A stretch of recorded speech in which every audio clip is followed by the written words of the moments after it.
আমরা এই যে খাটাখাটনি করে রোদ বৃষ্টি ঝড় আমাকে পিড়ি পাতে যায়, আল্লাহর কি রহমতে কোনো সরকার এসে আমাকে মুখ তাকায় না।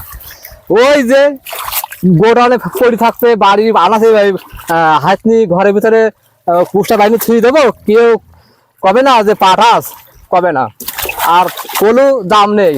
ওই যে 1200 টাকা দিবানে দাও, আর যে খরচ খরচ যদি হিসেব করি তাহলে হয়তো পাটকাঠি বেচলেও লাভ হবে না, কোনো সরকারি টাকায় না আমাকে মুখ। আপনারা এখানে দেখছি অগণিত লোক এই পাটের আঁশ ছাড়াচ্ছেন। এক একজন কতগুলো করে আটি ধুইতে পারেন? 20টা 30টা পেরি। এই যে আপনার হাতে যে হাতা দেখা আছে বলে হাতা, তাই না? হ্যাঁ, একটা আটিতে কয় হাতা হয়? 3 ডে 4 ডে দিয়ে দিলাম বান্ধে, 3 ডে হয় 4 ডে হয়।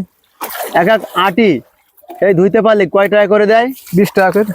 আমাকে খালে কোনো লাভ না, লাভ আছে পাটের জন্য আমরা চাষবাস করি। আমাকে জাল ধানি দেখার লাগে, তার জন্য মধ্যায় তাল হালে কুশাল আটাম না। কেন লাগাতেন না কি জন্য? খরচ কম, এই দাম নেই কুষ্টায়, তাই দাম নাই এখন না।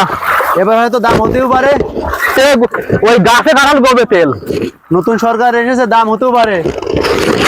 গাছে কাঁঠাল গবে তেল, যে সরকারে আসুক আমাকে মুখে কেউ তাকায় না। কত দেখলাম এই বয়সে, খাওয়া আসলো 3 বার, হাসিনা আসলো 3 বার, আবার ফখরুদ্দিন আসলো। একটা সরকার যদি আমাকে মুখ না তাকায় কি করবো বলেন? একটু পুরো তাকায় না আমাকে মুখ, কোনো সরকার তাকায় না। আমরা দেখি অন্য অন্য জেলায় মাজা পানিতে দাঁড়িয়ে দাঁড়িয়ে পাটের আঁশ বাছাই করে, আপনারা বসে বসে করছেন। দর্শক আসসালামু আলাইকুম দর্শক, সবাই ভালো থাকবেন, আমরা ভালো আছি।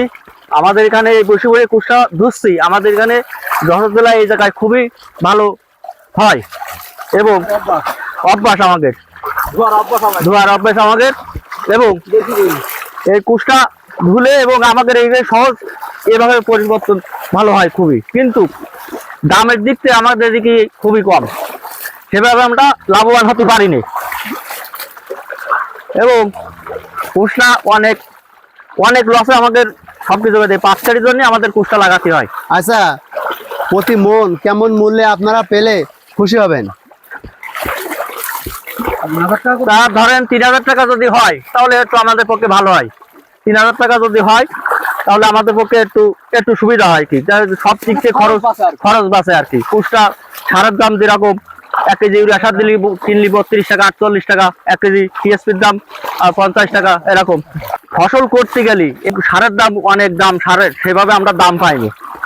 আর সারের ব্যতিরিক্ত কিনতে গেলে আমাদের আর ফসল করার কথা মনে থাকে না, যে আমরা ফসল করি কৃষির জন্য, যে আমাদের গরিব মানুষ, গরিব চাষা, আমরা সেভাবে আমাদের একটু কষ্ট করে করতে হয়।